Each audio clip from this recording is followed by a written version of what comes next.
Morning, morning. Yeah, I thought I'd film in here because it's very windy outside, even though it's very mild. And yeah, it's the graduating from the Quality Improvement Coach program today, and it's been really good. Yesterday was really good. It just kind of fits like a glove in some ways, the course, in the sense that it's kind of like psychology of teams and change management and problem solving things. Yeah, and it's noticing what's going wrong, what could be tweaked, where the biggest kind of improvements could be made, and yeah, I really like it, and it's such a nice thing to be spending time with people that are like-minded and driven to improve things and have a very similar mindset around things, and it's quite nice. It's like I've found my people as such, which is cool, because otherwise sometimes you can feel a bit like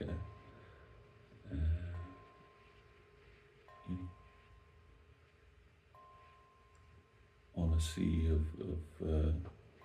a stormy sea, but it's very cool, and yeah, all the cool little problem solving things, and I guess one of the things that I was thinking about was this kind of Pareto chart, is it? I think, yeah, Pareto chart, and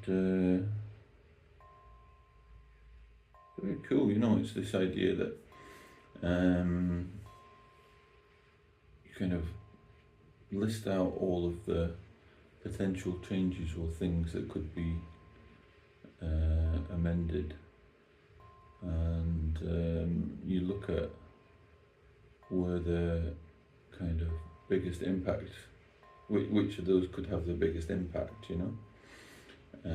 on what you want to change, and it's very much like sometimes how I do therapy sometimes, because with people one-to-one, but you're looking at teams here instead, and organizations, and you're looking at like, well, they've got, say, 20 ideas or areas that they could work on. But what you're able to do is think, right, what's the goal, what's the aim, and then you look at which out of these is gonna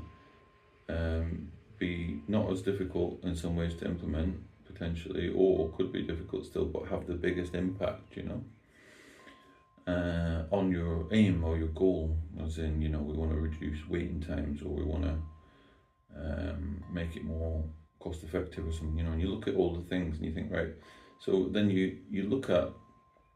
the 20, because basically the theory is, around the idea that you get kind of 8% of the impact from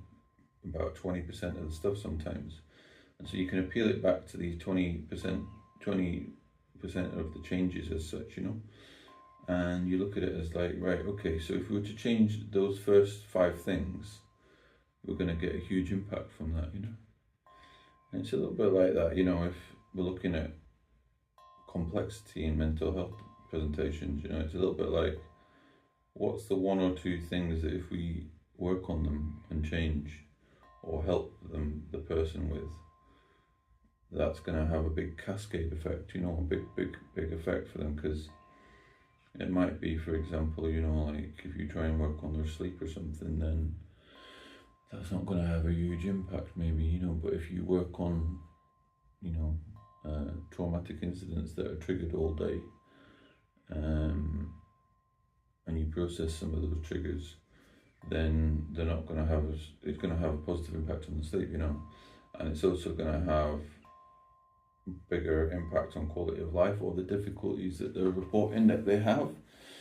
So it's that kind of thing of how can you get big impact, and identify, that certain choice, certain things to work on that are going to have the biggest impact, so it's pretty cool, because it's kind of like, if somebody doesn't walk, for example, if we're talking to somebody like me in the fitness side of things, it's like, if you think of it like, well, is it going to improve my fitness a great deal by, doing more walking when I already do walking a lot? No, it's not gonna, it's not gonna have a big impact for me if I increase my mileage by 20 kilometers even a week. It's not going to do anything for me. I'd be better to say what would have a big impact was if I got like disciplined about doing a weights routine, for example, or increasing my swimming. That would have a positive impact quite dramatically, probably, yeah, for example. Whereas somebody else, if they don't walk much, doing 10 or 20 kilometers a week is going to have a really dramatic positive impact for them, but say I do between probably 70 and 100 kilometers a week in general, so it's not going to have a big impact for me, so yeah, but it's kind of doing that across the board with organizations, and it's very cool actually. Very cool. And what's particularly nice about it is it's like you're coaching, as in,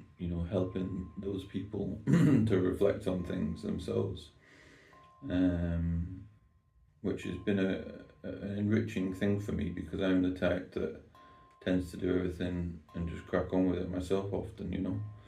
and actually it's a growth area for me to delegate things to people and reflect on things together rather than just make it happen,